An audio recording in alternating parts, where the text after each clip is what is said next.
Jadi ini pelajaran yang mahal teman-teman ya, ribuan dolar. Kenapa ngerapiin gigi itu bukan cuma soal rapih. Yang paling sering kejadian giginya jadi mati. Gigi kita tuh bisa mati loh. Oke, mati maksudnya? Kan apalagi orang kita ya, ke dokter gigi cuma kalau lagi sakit. Karena ke dokter gigi itu traumatis dok. Punya gigi yang baik, punya gigi yang sehat itu investasi seumur hidup supaya bisa menikmati hidup. Seberapa penting jadinya orang ngerapiin gigi ini lebih awal? Ini banyak banget orang tua miss. Kalau dia diem, dia resting positionnya agak mangap. Nah, itu udah mesti dikasih satu warning. Di usia mendekati 30 itu saya ada gigi ompong. Dan ompongnya sampai sekarang dok. Case-nya dokter udah bilang gitu. Ini kamu punya gusi ini turun terus nih. Semakin kamu nggak beresin, nanti PR akan makin gede. Dalam hati saya, ya elah hidupku nasibnya gini amat.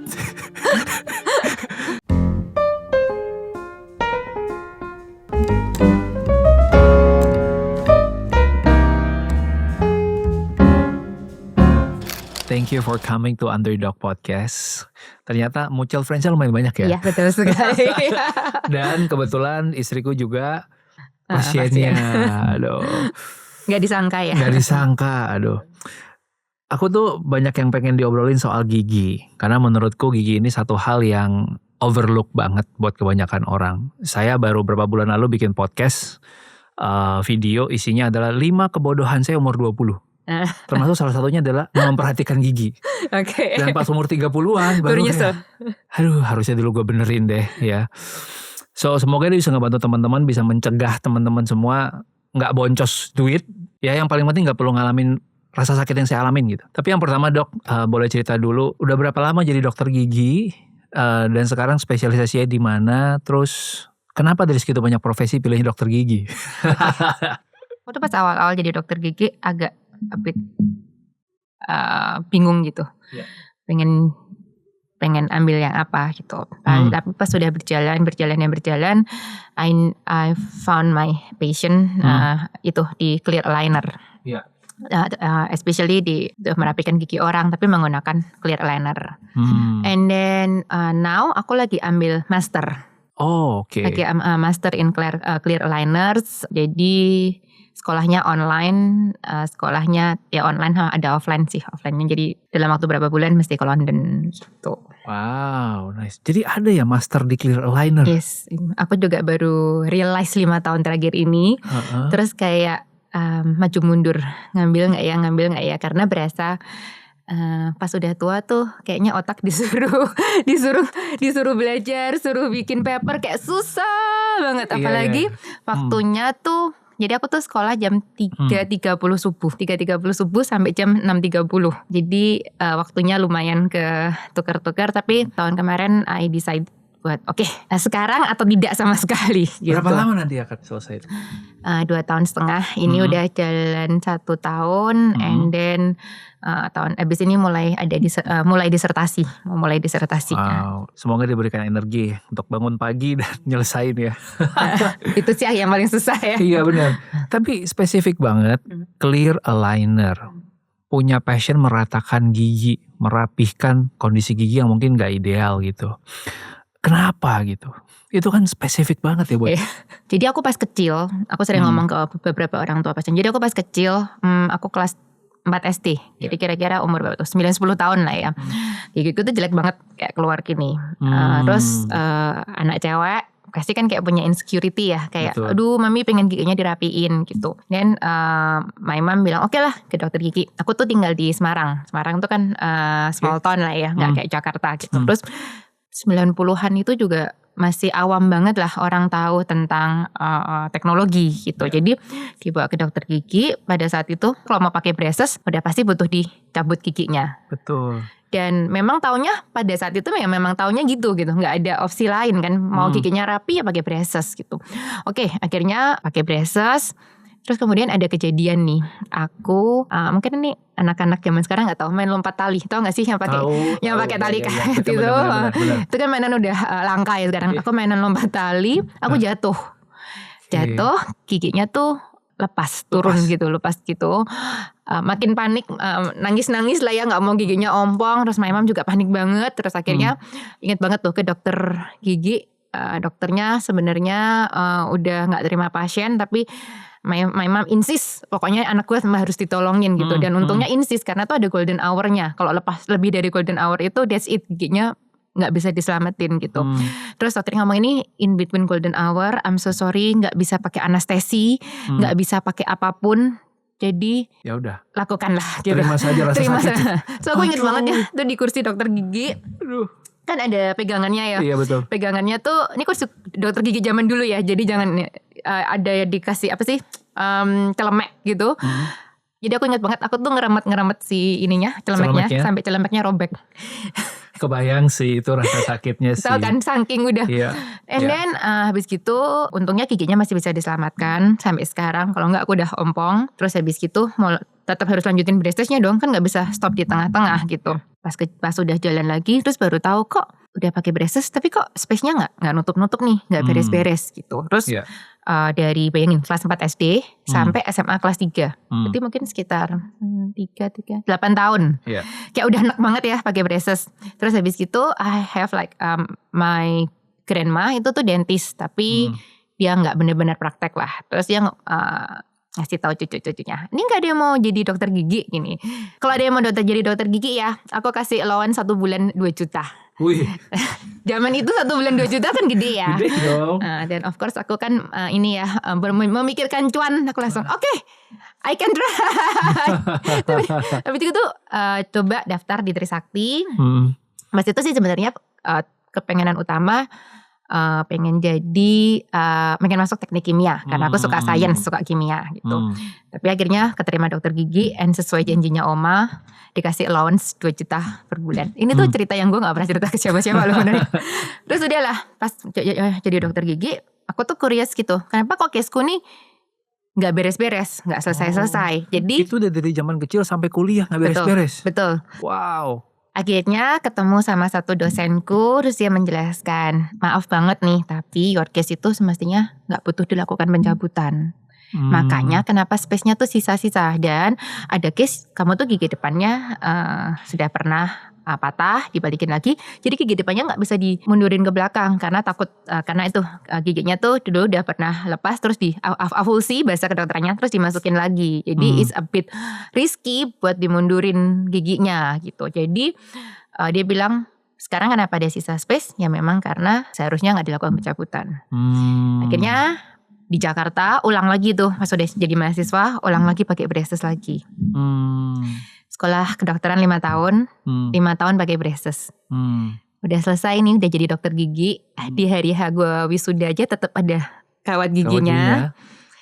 Masuk kerja, tetap belum selesai. Wow. Aduh, itu kan kayak itu kayak seumur hidup gak sih? Berasanya panjang banget. Dari kelas 4 SD sampai lulus kuliah loh. Iya kan? Udah mungkin 15 tahunan gitu. Dan akhirnya pas aku udah kuliah jadi dokter gigi, tadi balik lagi, pas itu kayak menimbang-nimbang gitu, mana yang gue lebih suka, mana yang aku lebih suka. Terus I reflect on my own story gitu.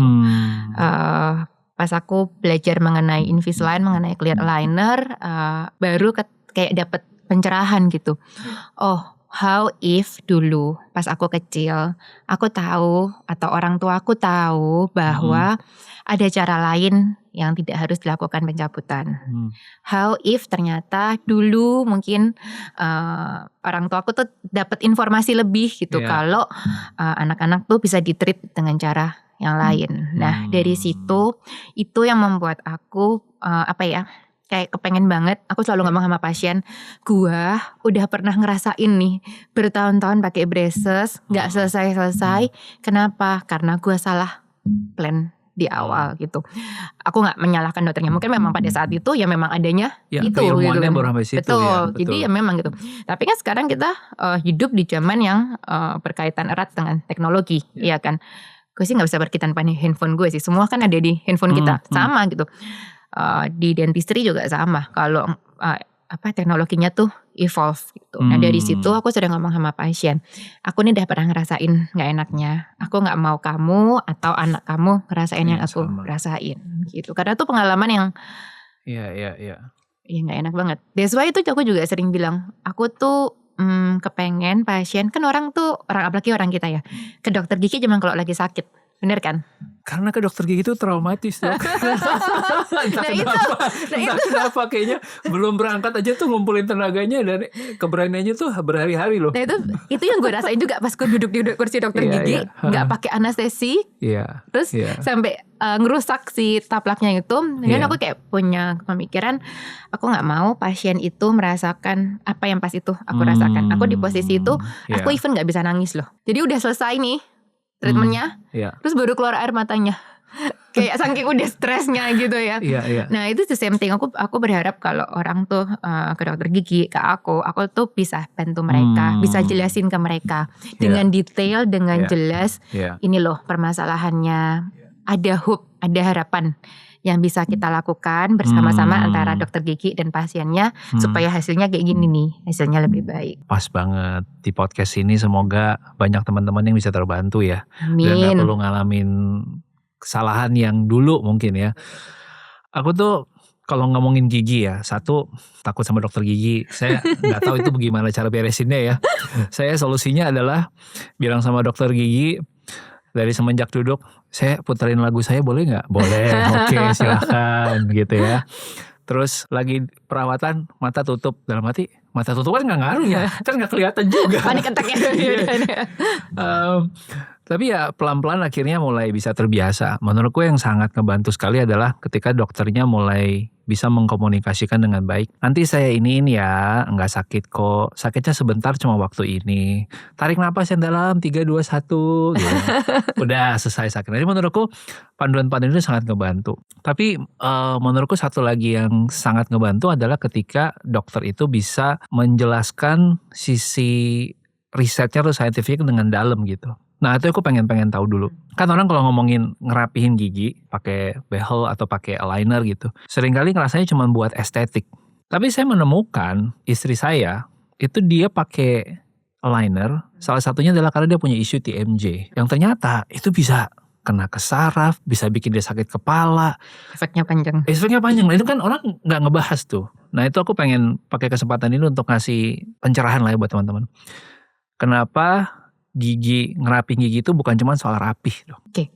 Ini yang aku juga sering banget ngomong ke pasien. Karena kalau lihat di sosial media sekarang, yang disorot tuh cuma estetiknya. Bener kan? Kayak maunya instan, maunya giginya kayak artis gitu. Semuanya putih, semuanya kayak artis gitu. Maunya instan, maunya estetik. Padahal menurut point of view as a dentist ya, beresin dulu fungsinya. Fungsinya beres, baru ngomongin estetik. Kenapa? Fungsi. Kita tuh dikasih Tuhan gigi nih ya. Gigi susu dari usia 6 bulan, terus mulai tanggal sampai usia 6 tahun. Dari 6 tahun nih kita dikasih second chance sama Tuhan. Dikasih gigi baru kan, gigi dewasa. Pakai sampai kapan? Sampai seumur hidup loh. Dari 6 tahun, kalau dikasih Tuhan umur panjang sampai 80 tahun, berarti butuh pakai gigi itu 74 tahun. Oke? Jadi kalau nggak beresin giginya, nggak beresin fungsinya, mau dikasih Tuhan umur panjang, nggak akan bisa nikmatin hidup. Kenapa? Contoh nih, suka traveling kan? Yes, banget. Oke, kalau traveling yang dicari apa? Melihat pemandangan dan makan enak. Nah, betul banget. Makan enak, mau pakai gigi palsu yang sebagus apapun, semahal apapun, gak akan bisa gantiin gigi asli yang dikasih Tuhan. Udah pasti. Kalau misalnya gak punya gigi atau giginya sakit, mau traveling, mau naik first class sekalipun, gak akan bisa enjoy, gak akan bisa nikmatin makan. Itu aku sering bilang sama pasien, gigi itu long investment, life investment gitu. Punya gigi yang baik, punya gigi yang sehat itu investasi seumur hidup supaya bisa menikmati hidup. Orang kalau sakit gigi aja udah uring-uringan kan, udah bete kan. Gak usah bayangin minum kopi anget deh, minum air putih aja bisa langsung lahanya sakit gitu. Bener. Kan. Makanya sakit gigi. Kita kalau makan es kedinginan kita ngilu aja udah gak enak gitu kan. Itu baru ngilu loh. Betul, belum sampai nyet-nyetan kan. Nah itu aku sering bilang, beresin fungsinya, fungsinya beres, baru kita ngomongin estetik. Nah ada lagi gak case-nya dok yang karena giginya gak rata, itu punya dampaknya kemana-mana? Misalnya nih ya, saya dulu juga pernah pakai dok. Sempat dijelasin bahwa karena saya atas dan bawah ketemu banget. Ya kan, akhirnya ada satu gigi saya tuh yang saya ngeliat kok makin lama makin masuk ya. Apakah ini makin masuk atau kenapa? Oh ternyata terkikis dok. Dan semenjak itu ya saya mulai perhatiin gitu. Nah kalau kayak gitu long termnya nggak diberesin, what's the worst case kira-kira? Kalau itu namanya prematur kontak.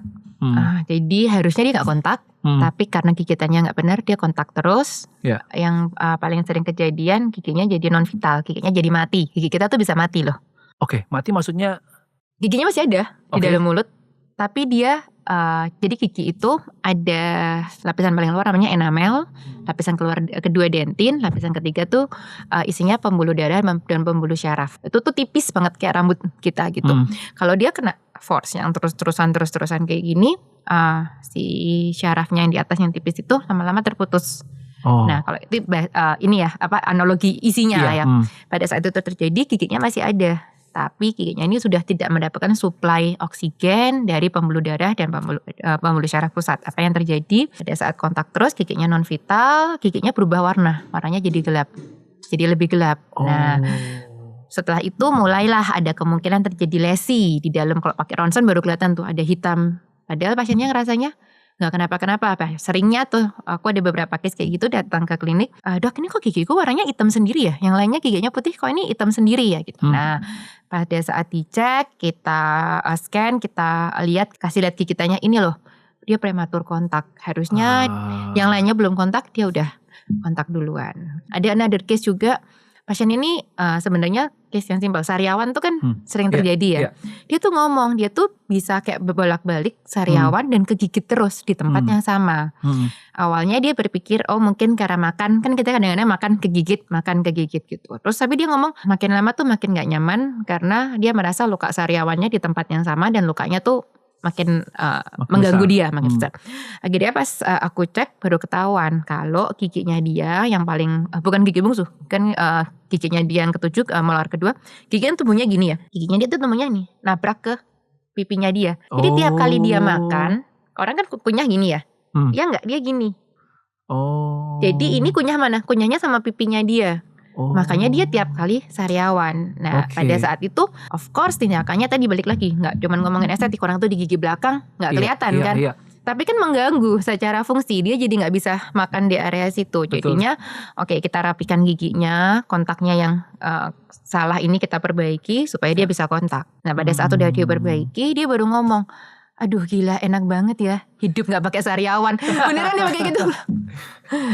Jadi kayaknya hal simpel ya, cuman sariawan gitu, gigit-gigit gitu. Mungkin kalau gak cek ke dokter dikiranya cuman inilah ya masalah estetik aja, I'm fine. Padahal sebenarnya ada faktor lain, yaitu ada kemungkinan giginya jadi non vital, giginya jadi, kalau udah gigi non vital ada kemungkinan jadi lesi, kalau udah jadi lesi ada kemungkinan giginya goyang gitu. Kalau giginya goyang berarti ada kemungkinan, jadi kita butuh lakukan perawatan saluran akar, atau very worst case, I'm not try to nakut-nakutin, yang very worst case ya ada kemungkinan tadi misalnya giginya sampai butuh dicabut, misalnya kayak ketekan terus prematur kontaknya besar, giginya split atau giginya crack. Nah itu tadi balik lagi fungsinya betulin dulu. Wow. Gimana? Sudah mulai melihat gigi Anda sendiri masing-masing langsung pada pengen ngaca kayaknya denger ini langsung, waduh saya perlu beresin ya gitu ya. Kayaknya kalau gigi itu biasanya rata-rata pasien datang cuman kayak mau bersihin karang gigi gitu. Tapi pas biasanya kalau datang ke klinik aku kan kita scan, kita kasih lihat. Nah, scan itu digital 3D scanner. Aku selalu ngomong sama pasien itu kayak screen mirroring. Jadi kan kamu belum pernah lihat nih di dalamnya kayak gimana nih. Kamu sekarang lihat di screen, bisa lihat di iTero scannernya, di scannernya kita, ini nih gigi kamu kayak gini. Nah biasanya tuh pasien pas ngelihat, mereka langsung kayak gini, wah gila, gigi gue ternyata jelek banget ya gitu. Aku, tenang, enggak separah itu. Atau mereka baru kayak, hah dok, ini gigi saya? Iya. Kok kotor banget ya? Kok ini banyak yang lubang ya? Kayak baru, tau gak sih? Kayak baru tiba-tiba dapat pencerahan. Iya, soalnya kalau kita sikat gigi nih, kita orang awam, kan cuman kayak sikat gigi tapi nggak pernah bener-bener tahu sebenarnya keadaan dalamnya seperti apa gitu. Benar. Ini jadi curhat lagi sedikit ya, tapi mungkin teman-teman jadi bisa relate. Saya pernah ke THT, lalu di THT itu dokternya bilang, saking nggak ketemu solusinya, saya cari THT di Singapura. Jadi ini pelajaran yang mahal teman-teman ya, ribuan dolar. Iya, THT di Singapura mahal banget, gak tahu. Jadi bilang, masalah lu itu sebenarnya Rup bisa diberesin waktu lu kecil. Tapi waktu lu kecil karena lu gak sadar dan lu gak beresin, waktu gede ngeberesinnya susah banget. Dan dibilang salah satu penyebabnya dari sekian banyak adalah waktu lu kecil kayaknya kemungkinan besar lu lebih banyak napas pakai mulut. Sehingga lidah itu nggak nempel di atas. Karena kalau kita mingkem kan dia istirahat di atas. Sehingga posisi gigi lu juga kurang ideal. Sehingga mempengaruhi tulang di muka dan rahang gitu kan. Dan akhirnya ngaruh ke hidung, pernafasan. Dalam hati saya, ya elah hidupku nasibnya gini amat. Kenapa gue gak tahu dari kecil gitu kan. Tapi tentunya lah ya, orang tua mungkin waktu itu belum dapat informasi seperti sekarang. Nah teman-teman sekarang mungkin bisa mencerahkan, dok itu yang dimaksud tuh gimana. Dan mungkin kalau yang punya anak bisa mencegah itu dari sekarang. Kita gak pernah discuss buat ini ya. Tapi ini tuh bahasan yang aku sering ngomong ke para orang tua gitu. Jadi baru aja tadi di klinik nose breathing sama mouth breathing. Banyak parents yang gak sadar. Dan tadi benar yang kayak kamu bilang gitu, bahwa pas udah gede, pas masalahnya udah lebih besar, lebih complicated, akan lebih susah dibereskan. Padahal pas masih kecil sebenarnya kita bisa tahu tuh hal paling easy tuh, kalau anak kita tidurnya ngorok. Nah ini ya orang tua bukan berarti tidurnya nyenyak, oh anaknya kecapean nih. Jadi kan istilahnya gitu ya kalau di Indonesia, oh nih anaknya kecapean nih, tidurnya nyenyak makanya sampai ngorok. Enggak, itu udah mesti dikasih satu warning. Kedua, kalau dia malam tidur kretek-kretekin gigi, krek. Nah beberapa orang tua tuh mikirnya, oh nih anaknya stres nih, makanya dia kretek-kretekin gigi. Enggak sih, anak-anak tuh kayaknya habis dimarahin juga udah lupa gitu. Mereka nggak kayak kita gitu, baper gitu. Jadi bukan karena stres. Yang ketiga, kalau udah kelihatan kalau dia lagi diem nih, lagi ngomong, kayak nih aku lihat kamu sekarang resting position diem dong. Dia resting positionnya agak mangap. Nah itu udah mesti question mark nih, kenapa gitu. Nah benar banget, yang benar itu adalah kita nose breathing, bukan mouth breathing. Kalau kita mouth breathing berarti nafasnya lewat mulut. Satu, mulutnya akan kering. Kalau mulutnya kering, produksi saliva berkurang. Kemungkinan buat berlubang lebih besar, karies lebih besar. Kenapa? Saliva tuh penting loh yang dikasih Tuhan. Air liur gitu ya. Air liur tuh kayak pelumasnya di dalam mulut kita gitu. Jadi kalau dia mouth breathing, salivanya menurun, ada kemungkinan dia insidensi karies atau kemungkinan dia gigi berlubangnya lebih besar. Kedua, kalau dia mouth breathing berarti kan dia nafas lewat mulut, bukan nafas lewat hidung kan ya. Padahal normalnya harusnya nafas lewat hidung. Yang paling sering kejadian rahangnya tuh kolaps itu dalam arti apa? Rahangnya kecil, giginya keluarnya berjejal atau even malah nggak dapat tempat sama sekali, ada gigi yang nyangkut di atas gitu. Nah kalau udah ngelihat nih ada tanda-tanda tadi, anaknya resting positionnya kebuka, grinding at night, tidurnya ngorok, nah itu udah tanda-tanda yang mesti orang tua udah mesti menangkap gitu, mesti bawa ke THT dan bawa ke dokter gigi. Itu mesti kerjasama. Jadi nggak bisa aku doang dentis, tapi harus kerjasama antara THT sama dokter gigi gitu. Nah aku sering bilang sama orang tua, kadang-kadang tuh orang tua kayak enggak kok dok, anaknya baik-baik aja gitu. Iya nggak apa-apa, kan kita cek nggak ada salahnya kan. Kalau memang nggak ada masalah dari THT-nya nggak ada masalah, oh ya udah, it's a good point dong. Tapi kalau ada apa-apa, better kita tahu dari early, tahu dari awal, and then kita juga bisa beresin dari awal gitu.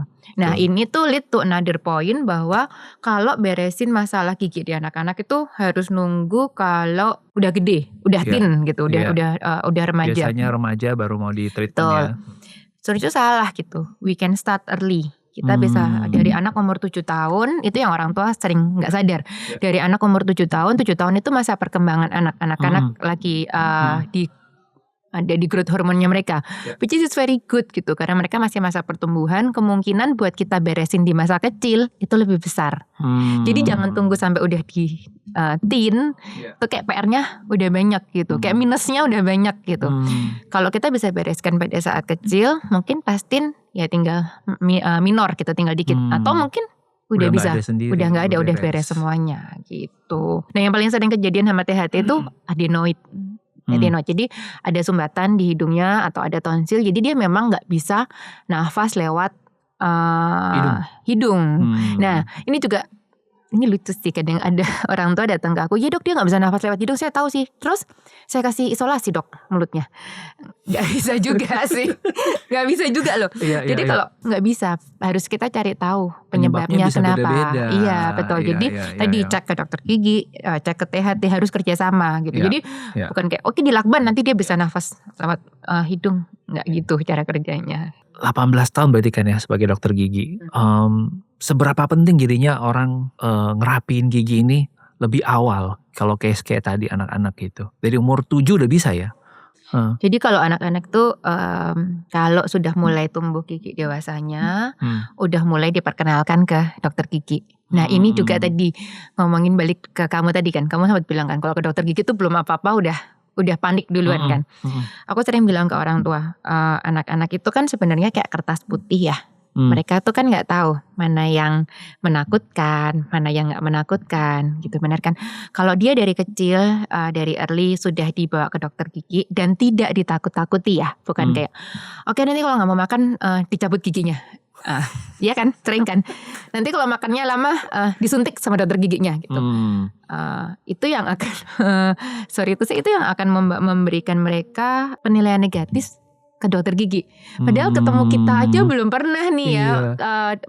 Ngobrol sama kita aja anaknya nih belum pernah. Tapi udah ada ada asumsi negatif di anak ini. Aku sering bilang ke orang tua bawa anak ke dokter gigi buat cek dan buat anak itu tahu bahwa ke dokter gigi itu adalah hal yang biasa, bukan hal yang menakutkan gitu. Kenapa? Sampai nanti dia gede, orang tua tuh bisa sampai anak paling umur 14-15 tahun juga anak udah nggak dengerin, iya nggak sih? Pas kita dulu umur 14-15 tahun kalau dikasih tahu parents kita udah kayak I don't care deh gitu kan. Tapi kalau kita memberikan habit yang baik dari kecil bahwa ke dokter gigi itu hal yang baik, ke dokter gigi itu adalah untuk kesehatan kamu. Sampai nanti dia tua, dia udah tahu nih, gak usah disuruh nih. Oke, 6 bulan sekali, 1 tahun sekali memang aku mesti cek ke dokter gigi. Itu satu. Jadi itu kayak give positif psikologi ke anak, a good habit. Kedua, dari anak-anak mulai tumbuh gigi susunya. Jadi dia tumbuh gigi susu itu misalnya udah 3 tahun gitu, udah bisa tahu, dia udah mulai belajar tentang gigi gitu. Dokter gigi juga udah bisa lihat perkembangan anaknya. Dan satu lagi, aku tambahin ini poin penting. Jadi gigi dewasa anak-anak pertama yang keluar itu bukan yang di depan loh. Yang di paling belakang, gigi geraham. Di belakangnya gigi susu. Gigi susu kita tuh 10 di atas, 10 di bawah. Di belakangnya gigi susu paling ujung itu akan keluar pada saat anak usia 5,5-6 tahun akan keluar gigi dewasa pertama. Ini banyak banget orang tua miss karena dikiranya gak ada gigi susu yang lepas, ada gigi keluar dikiranya itu masih gigi susu. Padahal bukan, itu adalah gigi dewasa pertama, gigi molar, gigi geraham yang kita pakai kunyah dari usia 5 tahun sampai seumur hidup kita. Kalau kita lihat, kayaknya baik-baik aja kok, misalnya tadi anaknya gak ada masalah sama breathing, oral hygiene baik, ya kita akan lakukan observasi. Tapi kalau udah dilihat di usia 7 tahun aja udah kelihatan giginya crowding, gak ada space-nya, rahangnya collapse, then it's time buat kita do early intervention. Early interventionnya apa? Kalau aku ada Invisalign First. Invisalign First itu Invisalign khusus untuk anak-anak usianya 7 sampai 10-11 tahun lah. Dan ada lagi satu yang the newest one, we call it Invisalign Palatal Expander. Oke, aku suka banget sama Invisalign Palatal Expander karena ini tuh menggantikan dulu pas kita kecil. Kan ada orang yang pakai braces yang dilepas pasang, kan nggak sih? Lepas pasang yang pakai kawat, terus kawatnya digedein gitu buat ekspansi gitu. Nah ini menggantikan itu. Of course ini lebih nyaman karena ini 3D printed, jadi sesuai dengan keadaan langit-langit mulut dan bahannya nylon, jadi it's very comfortable buat anak-anak. Kalau dulu disuruh pakai itu aja kayaknya, aku sih mengalami itu, aku males banget ya, aku nggak pakai. Aku sering kayak sembunyiin di bawah bantal biar my mom nggak lihat gitu. Tapi tadi seiring berjalannya teknologi ada hal yang lebih comfort yang bisa kita kasih buat anak-anak gitu. Nah, pada saat kita start early, kita udah early intervention, harapannya apa? Harapannya of course anak-anak oral hygiene-nya lebih baik. Anak-anak oral hygiene-nya lebih baik, kualitas hidupnya juga lebih baik. Kalau tadi dia malam selalu mouth breathing, kalau kita udah bisa betulin dia bisa nose breathing, dia tidur juga pasti lebih nyenyak. Tidur lebih nyenyak, besok pagi di sekolah juga pasti akan lebih baik. Iya, benar sih. kebayang kalau misalkan si anaknya sendiri pun juga mungkin waktu dia kecil dia nggak nyadar ya. Tapi kalau nggak diberesin dan ke bawah sampai waktu remaja, dan remaja harus, kan remaja itu kan masa-masa kita confidence-nya rendah banget ya. Betul banget. Terus kita kayak masih mencari identitas diri, terus masih harus berurusan dengan masalah ini gitu. Pasti kayaknya complicated banget ya hidupnya. Gitu. Ya, jadi mungkin juga itu jadi ngaruh ke stress levelnya anak, ngaruh ke kualitas hidup dia dengan cara kita nggak ngelihat gitu. Jadi aku ada satu case ya, anak cewek, ya. Cewek datang ke aku, terus ya udah tau lah, biasanya kalau udah mulai yang masa puber gitu kan dia kayak snob gitu yang kayak dikasih tahu gitu-gitu. Udah biasa lah dokternya. Terus I try buat ngobrol sama dia gitu-gitu. Terus at the end memang kita agree buat pakai Invisalign karena intinya anak ini nggak mau kelihatan pakai braces, dia nggak mau kelihatan as a dentist. Kita udah biasa sih ketemu agak sulit gitu, tipe yang sulit gitu. Tapi yang bikin aku terharu pada saat giginya udah mulai rapi gitu. One day dia datang ke aku, kan anaknya yang kayak gitu, yang kayaknya yang gitu. Tiba-tiba dia datang ke aku, terus ya me just being me yang kayak hi, hello gitu. Aku masuk ke ruangan, hai apa kabar gitu. Biasanya gak dibales, ya udah. Kali ini dia tiba-tiba ngomong gitu, you know what, I want to show you something gitu. Tapi ngomongnya masih tetap sama cool ya gitu. Terus, oh ya, what gitu. Dia kasih lihat di fotonya. Terus aku padahal agak gak sadar gitu kan. Hah? Terus fotonya dia lagi senyum gitu dengan giginya udah lebih rapi gitu. Oh ya, nice. Terus dia baru ngomong, you know what, sebelumnya tuh aku I'm not happy kalau aku gak confidence, aku gak pede kalau aku mesti senyum atau aku mesti ngomong in front of people. Dia bilang gitu. Tapi after you help me, kamu bantu, even ini belum finish, ini belum beres, ini baru in the middle, tapi aku happy banget aku bisa selfie kelihatan giginya. Aduh, that moment ya rasanya kayak itu Ruth waktu kecil tuh lagi ngomong ke diri sendiri ya. Kayak langsung tiba-tiba aku mau peluk, dia tuh I'm fine. Oke. Tetap dengan gayakunya gitu. Tapi maksudnya even anak-anak itu ya. Even anak-anak aja dia bisa tahu gitu. Dia bisa punya tahu gitu. Ada lagi satu, ini cowok. Dia ada special need. Orang tuanya awalnya tidak yakin kalau anaknya bisa komit mau gitu. Karena biasanya semuanya melakukan orang tuanya. So aku bilang, ya gak apa-apa kalau misalnya balik lagi keputusannya di kalian. Akhirnya mereka decide, oke, di start gitu. Nah pada saat start di tengah-tengah gitu, anaknya memang ya kalau ngajakin ngobrol mesti kayak, ayo fokus ke aku gitu, mesti gitu. Terus di tengah-tengah tiba-tiba papahnya ngomong ke aku, ngajakin aku ngomong berdua, aku udah deg-degan, aduh mateng, mau ngomong apa nih gue. Terus dia ngomong, dok saya cuma mau bilang, ini tuh buat aku, Pak, ini tuh gak cuma masalah ngerapin gigi loh. Oh ya, maksudnya gimana Pak gitu. Karena ternyata aku ngelihat anakku ini bisa punya responsibility. Karena selama ini aku kan selalu bantu dia kan. Tapi this time dia bisa punya responsibility, habis makan dia ambil Invisalign-nya, dia pakai. Mau tidur dia sikat gigi, dia bersihin alignernya, dia pakai. Ya that moment tuh aku feel like itu yang Invisalign sering bilang, changing smile, changing life. Jadi gak cuman betulin giginya, ada nilai lain yang ternyata bisa didapat gitu. Itu memang ya not every case, tapi itu beberapa case yang touch my life. Aku pas denger itu tuh rasanya kayak ada sesuatu yang berarti gitu. Benar. Wow, menarik ya. Karena berarti di case-nya yang anak kebutuhan khusus tadi, itu pertama kali dia belajar tanggung jawab ya. Yang sebenarnya mungkin sebelumnya orang tuanya ngerasa kayak, bisa gak ya anak ini gue percaya ngelakuin ini sendiri, ternyata dia bisa. Gitu. Tapi soal merapikan gigi ini kan dulu tuh saya berdebat antara saya pakai traditional braces dulu atau saya pakai clear aligner. Waktu itu akhirnya pilihannya adalah buat aku sangat ngebantu karena nggak kelihatannya itu, ya kan. Jadi kita tetap beraktivitas sehari-hari itu sangat kebantu sekali. Apalagi saya yang sering tampil gitu kan. Yang di depan umum ya. Tapi sekarang ada PR baru nih dok. Ya itu ada yang harus dirapikan lagi. Oke. Habis ini datang ke klinik ya. Nah saya lagi debat antara saya mau, apakah kasus saya ini harus pakai Invisalign atau clear aligner atau saya pakai traditional braces. Kira-kira ada bedanya gak sih? Aku tuh selalu balikin ke pasien karena di apa-apapun itu kan haknya pasien ya. Buat mereka punya opsi gitu. Betul. Tapi tugas saya, tanggung jawab saya adalah harus jelasin gitu, apa bedanya gitu. At the end mau pakai braces atau mau pakai liner, call-nya ada di pasien gitu. Apakah artinya semua case harus menggunakan Invisalign? Tidak juga. Apakah semua case harus menggunakan braces? Tidak juga gitu. Balik lagi. Apa perbedaan yang paling mendasar? Of course kalau pakai clear aligner, pakai Invisalign, tadi secara penampilan nggak kelihatan. Yeah. Secara pain, dalam arti pain level jauh lebih comfortable, jauh lebih nyaman daripada braces. Lalu yang menurut saya sebagai seorang klinisi, sebagai seorang dokter gigi, dengan adanya si Invisalign clear aligner ini membantu sekali di tahap awal. Ya dong, sebelum eksekusi mesti planning dulu dong. Betul.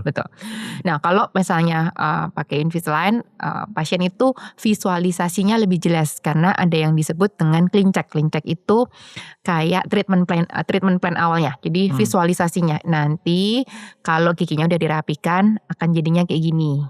Kira-kira misalnya butuh 30 liner. 30 liner itu berapa lama? Let's say satu linernya 7-10 hari. Oke, kita ambil 10 hari lah ya, berarti 300 hari. 300 hari itu berarti berapa? 10 bulan selesai gitu. Jadi pasien udah tahu nih kira-kira sebelum memulai, start with the end in mind. Itu yang kita selalu ngomong, start with the end in mind. Hasil akhirnya kayak apa tuh di awal kita sudah tahu.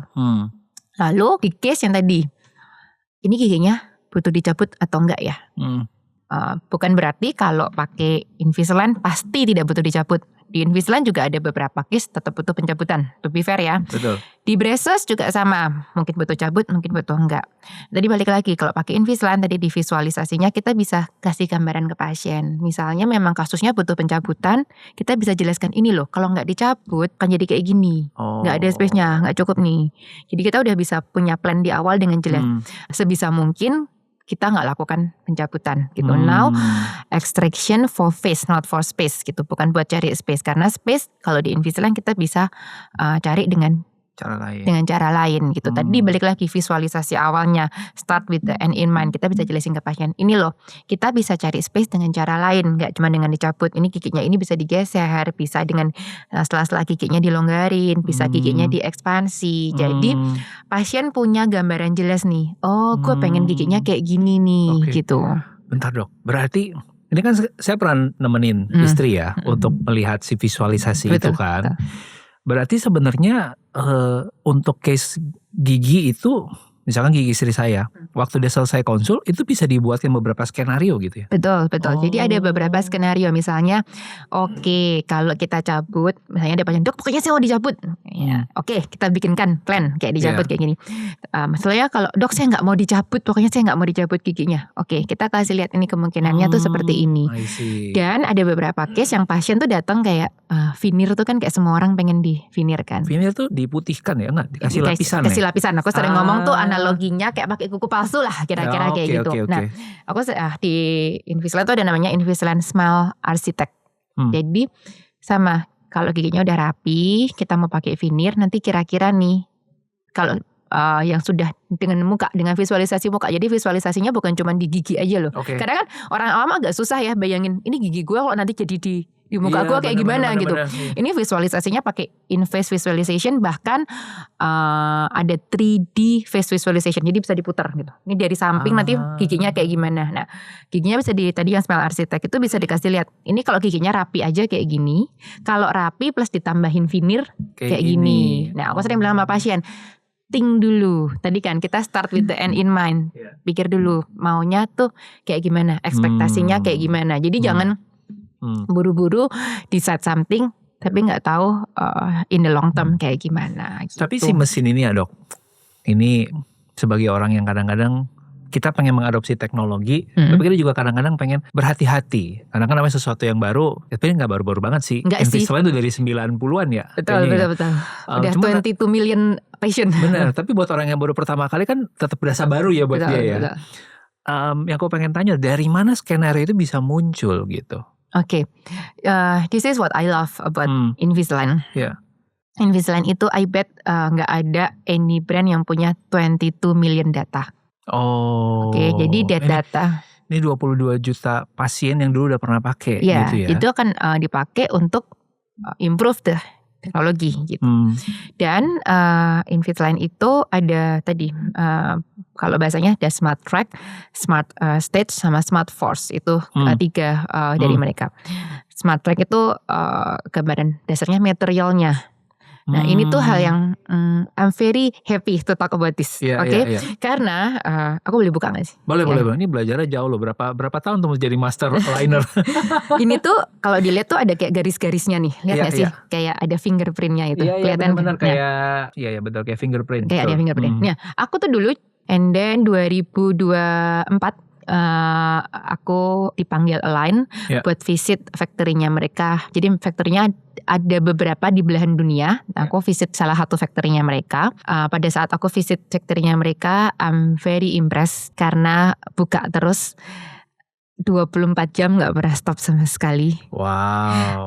Ada stop di tanggal-tanggal merah aja. Wow. Tapi mereka jadi bercandaannya, kalau di sini nggak ada vampire, nggak ada hantu, karena lampunya nyala terus. Gitu. And then yang membuat aku amazed adalah ini yang nggak banyak orang tahu, bahwa dikiranya nanti bahan dasarnya udah ada garis-garisnya dong. Iya. Enggak, bahan dasarnya polos. Oke. And then ini yang disebut dengan Smart Track-nya mereka, personalize sesuai dengan keadaan gigi. Betul. Dengan keadaan maloklusinya pasien. Nih pada saat mereka vakum, mereka printing modelnya, itu baru jadilah si Smart Track-nya, garis-garisnya itu. Jadi bukan yang kayak memang bahannya udah ada, tinggal di press, enggak. Jadi bahannya Smart Track itu polos justru. Itu yang aku bener-bener kayak amazed, kayak oh wow gitu. Dan aku berkesempatan juga ketemu sama head researcher-nya, kayak scientist-nya mereka gitu. I'm very impressed karena kamu bisa tahu ya, ketemu orang yang kayak very passionate gitu, yang kayak ulik banget gitu. Iya, barangnya dia gitu ya. Dia begitu dia ngomong kayak si ini kan tadi ya Smart Track ya, Smart Force itu ininya nih, attachment-nya nih kayak jendolan di giginya, kayak kliknya gitu buat gerakin tiap gigi. Tiap pasien juga ininya berbeda karena sesuai dengan pergerakannya. Bentar, ini kayaknya perlu kasih bayangan sedikit. Karena saya ngeliat ini gigi istri saya. Dan abis dia dari pulang pertama kali, saya juga bertanya. Ada jendolan-jendolan. Kenapa di gigi kamu ada jendolan-jendolan kecil? Kamu keselip makanan ya gitu? Enggak, ini jendolannya emang ditaruh kecil gitu ya. Betul. Titik lah ya, kecil. Itu ternyata gunanya buat menggeser di posisi yang kita inginkan. Itu gitu. Yang kita sebut attachment, yang disebut dengan Smart Force. Jadi it's not happen kayak memang bentuknya macam-macam. Ada yang ellipsoid, ada yang kotak, ada yang kayak segitiga. Bukan kayak maunya pasien, dok saya pengen yang ini segitiga dok, enggak gitu. Request ya. Itu tergantung dari pergerakan giginya. Dan ini yang tadi balik lagi, satu lagi Smart Stage, ada kayak AI-nya yang bisa mendetek bahwa ini tuh pergerakannya kayak gini. Tapi ini aku disclaimer dulu ya, bukan berarti ini tuh yang ngerjain AI. No, the mind behind it adalah dokter giginya. Kayak tukang dokter gigi ini kayak tukang masaknya. Iya. Oke. Jadi nanti si AI-nya nih help buat jadikan satu. Tapi tetap otaknya, bosnya adalah si dokter giginya, bukan si plastiknya ini gitu. Betul. Nah, cuman si tadi balik lagi ceritanya. Pas aku ketemu sama si scientist-nya ini, sama namanya Jun Sato, itu orang Jepang. Dia tuh benar-benar dia ngomong, do you know kenapa ini tuh ada di sini? Karena ini kita udah ada research-nya. Ini tuh kira-kira kekuatannya berapa newton? Ini kalau kena gigi berapa? Wow. Itu tuh benar-benar aku pas denger dia ngomong ya, aku sampai wait, I need to record this because I need time to digest. Karena buat aku yang udah biasa denger aja, aku butuh time buat digest, karena yang mereka lakukan is not because karena tadi ya udah masukin aja, enggak. Semuanya yang aku lakukan karena aku pernah ceritanya ke dapurnya mereka, itu based on research yang lama banget. Dan kalau Align itu tuh why I love Align, karena mereka itu teknologinya cepet banget berkembang. Aku sering ngomong sama teman-teman dokter gigi yang lain, teknologi itu kayak kita naik bus, lu ikut apa ketinggalan gitu. Nah, Align itu juga sama, mereka tuh banyak banget improvisasi. Dan setiap improvisasi itu aku sering dapat namanya limited market release. Jadi sebelum dilempar ke publik, mereka akan suruh cobain dulu. Nah, habis cobain, aku pikirin namanya orang disuruh cobain. Kayak kita dapat sampel makanan. Gimana rasanya? Enak gitu doang kan? Enggak. Itu aku mesti give data, mesti diinterview mereka, ditanyain mereka sedetail mungkin. Jadi itu bukan on one patient. Jadi ada beberapa patient gitu. Mereka tanyain satu-satu. Mereka even aku harus komit punya waktu Zoom meeting sama orang saintisnya mereka supaya apa? Supaya mereka tahu ini kurangnya apa, ini apa, masukannya apa. Baru setelah itu mungkin satu tahun kemudian baru mereka rilis. Yes, gitu. Wow. Aku juga kalau ngomongin ini tuh kayak sangat berapi-api karena kayak wow banget gitu buat aku gitu. Dari tadi aku penasaran dok, kenapa segitu all outnya sama Invisalign? Apakah ada cerita-cerita yang kita nggak tahu gitu ya? Ini cerita yang aku sebenarnya belum pernah buka ke siapapun gitu. Jadi flashback dikit ya, Rup. Jadi aku tuh mulai sertifikasi Invisalign. Jadi kalau dokter gigi mau kerjain Invisalign tuh ada certificationnya. Jadi nggak semuanya boleh gitu. Jadi kita mesti di train dulu. Aku mulai sertifikasi Invisalign itu di Desember 2017. Pada saat itu aku lagi hamil 6 bulan. Dan at that moment sebenarnya aku disuruhnya bed rest karena kalau kalian lihat di storyku, aku tuh susah banget dapet anak gitu. Aku pada saat itu udah 3 kali keguguran, mungkin doing IUI udah 12 kali, and then doing bayi tabung IVF gitu. Akhirnya aku hamil itu pakai bayi tabung itu. Tapi aku decide karena pas itu adanya sertifikasi cuma pas itu. Ya udahlah pas hamil aku lakuin dengan pemikiran 6 bulan kemudian. Aku hamil 3 bulan.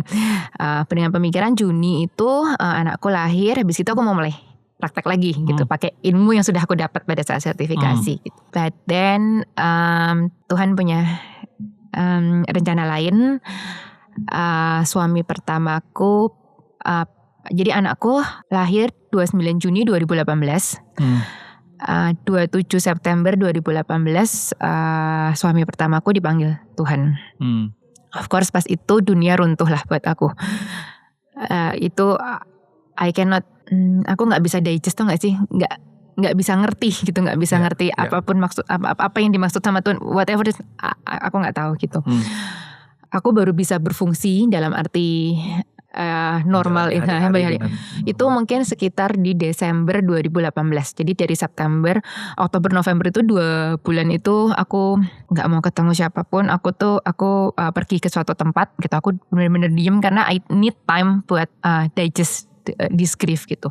Di Desember aku decide aku mulai balik praktek lagi. Dan buat aku tuh the hardest moment adalah in the night time. Jadi habis anakku tidur, kan anakku masih usianya sekitar 5-6 bulan. Habis anakku tidur, aku sendirian di kamar, nggak ada siapa-siapa. Itu tuh momen paling susah buat aku. Susah gitu kayak kayak ya gitu. And then yang aku tahu, yang aku lakukan, aku buka laptop. Karena mau nonton film aja tuh rasanya salah loh.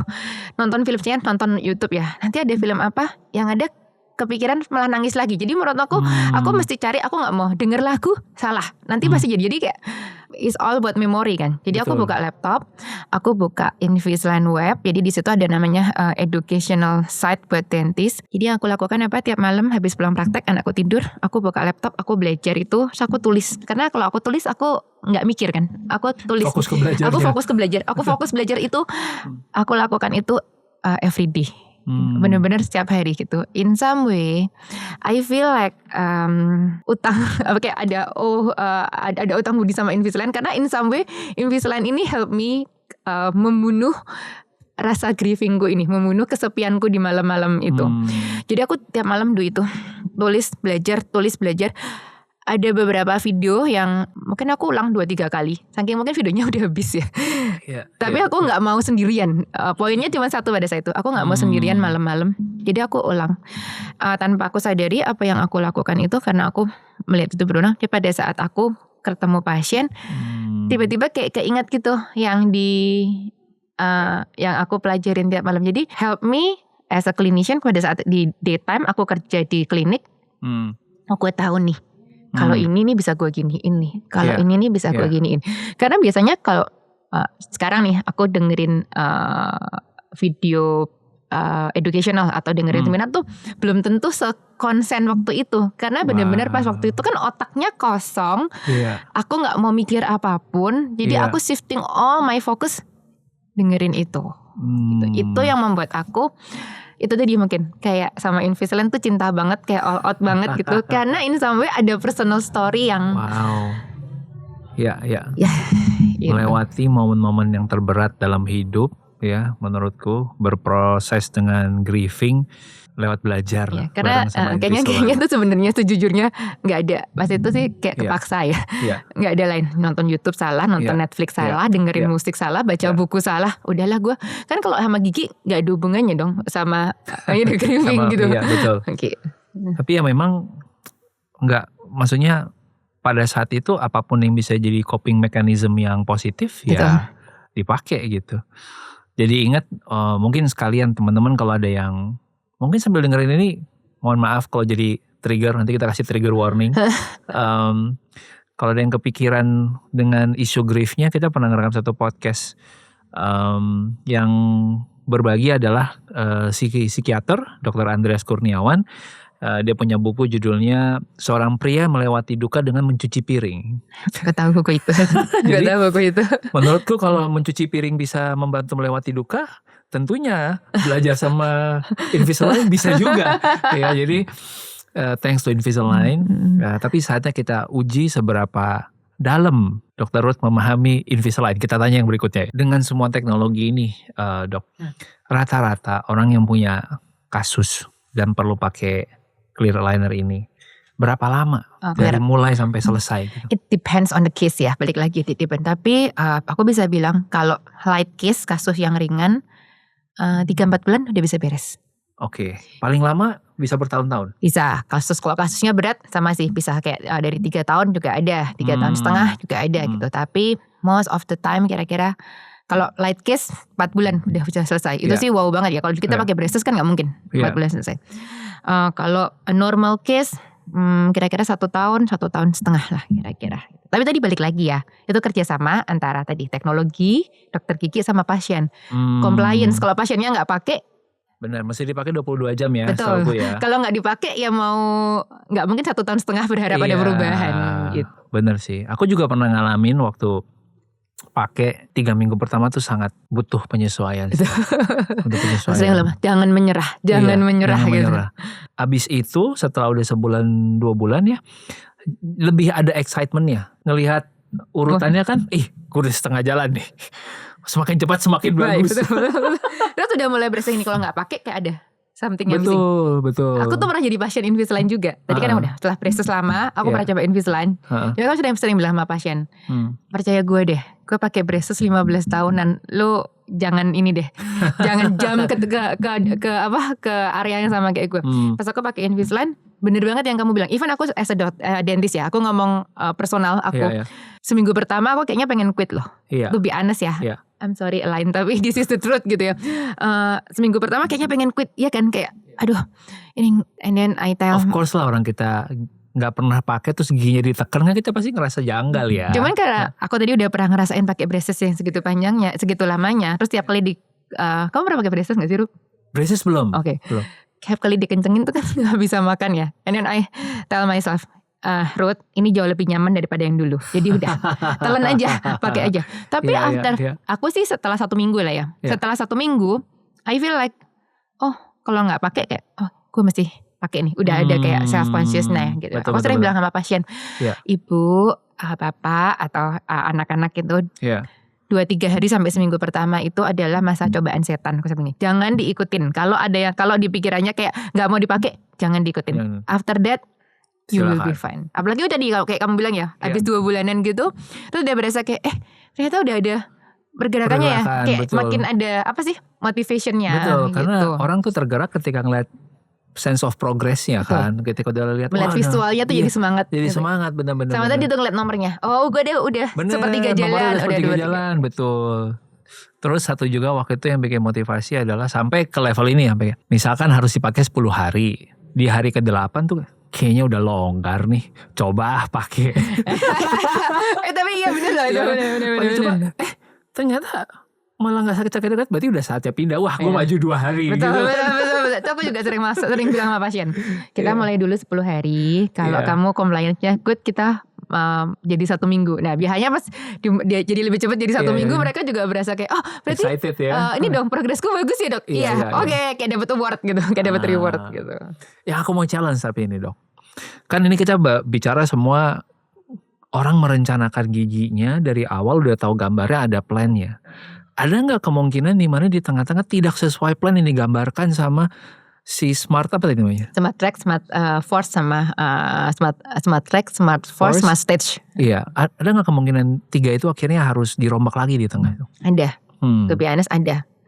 Ada namanya, jadi Invisalign itu ada namanya additional liner. Jadi let's say di tengah-tengah hal paling gampang lah, kalau pasien nggak compliance gitu. Aku sering bilang sama pasien, kalau kamu ada kesulitan nggak compliant, jangan kabur, nggak apa-apa, ngomong jujur aja gitu. Pasti kadang-kadang ada. pasti merasa bersalah. Iya benar, jangan. Enggak. Pasti ada yang bisa kita lakukan gitu. Itu kalau misalnya nggak ada compliance, ya of course we need to change the plan, we need to add additional liner. Biasanya sih itu. Terus kemudian bisa juga karena balik lagi, kita bisa kira-kira pergerakannya, tapi in reality ciptaan Tuhan ini tuh spesial banget ya. Nggak ada yang bisa unik. Nggak ada yang bisa 100% pasti accurate gitu. Ada ada case yang pasiennya ternyata giginya lebih susah digerakkan gitu. Atau ternyata pergerakannya tidak sesuai yang diharapkan gitu. Nggak sesuai yang diharapkan tuh kayak gimana sih dok gitu yang paling sering. Bisa karena tadi tulangnya tebel banget jadi pergerakannya nggak sesuai, atau memang ada salah dari awal nih plannya. Dokter ini kan juga manusia ya, ada kemungkinan, aku sih jujur aja nggak yang selalu merasa paling benar lah. Kalau ada yang nggak pas, terus pas di tengah-tengah udah kelihatan pergerakannya nggak sesuai, oke, we do additional liner gitu. Additional liner tuh berarti di tengah kita tambahkan si linernya. Tadi kalau pasiennya nggak compliance juga is okay, kita masih punya chance, masih ada second chance, kita bisa ada si additional liner. Nah kalau udah additional liner ya kita udah tahu nih, udah learn from the past. Oke, yang kita nggak bisa pakai cara ini, berarti kita mesti pakai cara ini gitu. Ini biasanya sih balik lagi ya, based on the experience dari setiap dokter juga. Biasanya udah bisa nilai kayak yang ini ada kemungkinan gue butuh additional. Oh yang ini kayaknya bisa jalan mulus nih. Satu lagi ya sekalian. Ini jadi kayak free consultation, maaf ya dok. Gak apa-apa. Kesempatan. Tapi ini juga mungkin jadi pertanyaan teman-teman supaya nanti mungkin kalau ada yang mau ngambil action udah nggak terlalu bingung ya, udah tahu jelas kebutuhannya. Jadi saya pernah waktu sebelum pakai clear aligner itu ada teman saya yang giginya itu kayak dikikis. Oh IPR ya, yes. Betul. Tapi ada yang juga enggak. Terus tadi juga ada yang dicabut, ada yang juga enggak. Kalau misalkan case-nya kayak apa yang memang perlu dikikis, dan itu apakah memang standar normal? Terus yang kedua, yang dicabut itu kalau orang nggak mau, bagaimana konsekuensinya? Apakah jadinya lebih panjang? Apa jadinya ya udah emang selalu bisa final crown apa gimana? Oke, yang IPR dulu namanya itu interproximal reduction. Yang anda giginya di slicing itu bahasa kerennya IPR, interproximal reduction. Ini yang sering ditanyakan ke pasien, apakah ini safe? Ini safe kalau dilakukan di tangan yang tepat gitu. Jadi gigi itu ada ketebalannya, jadi nggak boleh kayak asal dipotong, set gitu. Enggak. Ada yang diambil itu kalau di Invisalign maksimal ya 0,5 mm. Can you imagine 0,5 mm? Oke. Itu udah max-nya. 0, it's not even 1 mili loh. 0,5 mm gitu. 0,5 mm itu di dalam mulut kita berarti sekali, meskipun kelihatannya kayak kecil gitu. Nah kalau itu dilakukan di tangan yang tepat, dilakukan di memang treatment plan yang benar, ya itu akan membantu. Karena kita bisa mendapatkan space. 0,5 dikali 6 udah dapat 3 mili loh. Oh, bener nggak? Betul. Matematika ya. Nah, kalau misalnya masih bisa melakukan tadi, jadi cari space itu ada banyak, ada bisa distalisasi. Distalisasi itu gigi paling belakang, gigi ketujuh ini bisa kita tarik mundur ke belakang. Oh. Ini tuh bisa dapat kira-kira 2-3 mili. Gede dong. Gede. 2-3 mili, kalau tambah IPR 3 mili bisa dapatnya lebih dari itu juga. Ya, bisa juga ekspansi giginya lebih lebar kalau yang rahangnya sempit. Nah, ekspansi, kalau di expand of course ada space berarti kita bisa rapikan giginya.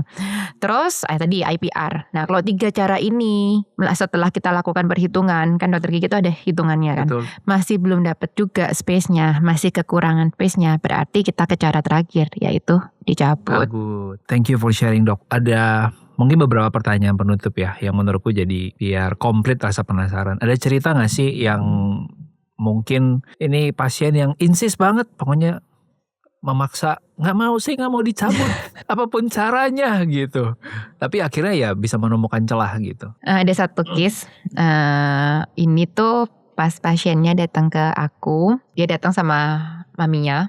Ya. Terus dia memang pas aku lihat giginya atasnya maju banget ke depan. Biasa ke dokternya tuh overjet. And terus her mom bilang, anakku mau married tahun depan. Ini nih sekarang nih, Maret 2026. Can you help her?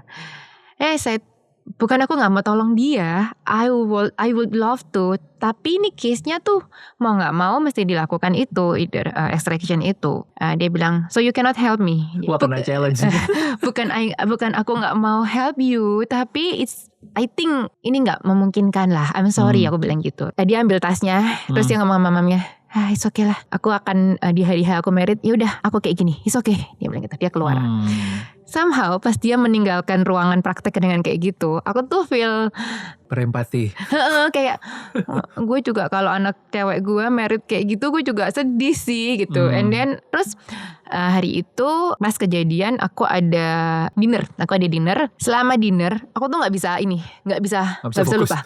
Even makan aja ya, aku ingat banget orang di sebelahku gini, Ruth, lu bisa makan dulu nggak? Jangan pegang handphone dulu. Kayaknya dia terganggu karena aku nggak konsen gitu kan. And then aku balik lagi. Tadi tuh ada namanya Invisalign Simulator Pro. Jadi sebelum mereka decide do Invisalign, sebelum pasien decide mau lakukan Invisalign, ada simulasinya. Kira-kira kayak gimana hasilnya. And then aku utak-atik itu bisa dari laptopku. Terus aku tiba-tiba kepikiran, ini kayaknya possible sih, kayaknya mungkin, tapi mungkin gak perfect gitu. Masalahnya ini pasien bisa terima atau enggak kan, karena kan dia punya ekspektasi dong. And then I told my front desk staff, tolong telepon ke dia, bilang kalau aku pengen diskusi lagi. Kalau dia mau, tadi kan dia kan keluar udah dengan perasaan kecewa. Kalau dia nggak mau ya udah nggak apa-apa. And then pada saat my staff call, dia langsung ngomong, oh oke, besok paginya, jadi langsung tuh. Dia datang siangnya lagi dia datang ke klinik. Dan aku kasih lihat, ini tuh Invisalign Simulator Pro. Ini gak bisa dibilang 100% accurate, tapi ini kasih gambaran kira-kira yang gue bisa bantu segini. Lebih dari ini aku gak bisa, tapi it helps aku bilang gitu. 60-70% lah, it helps gitu. Tapi kalau you want perfection gak bisa. Karena kan tadi kamu bilang you don't want surgery, you don't want extraction, tapi it helps, dia bilang gitu. Dia cuma bilang, you know what, aku tuh cuma pengen kalau aku di foto hari H pakai fotografer dari samping, dari profil itu bibirku gak monyong gini.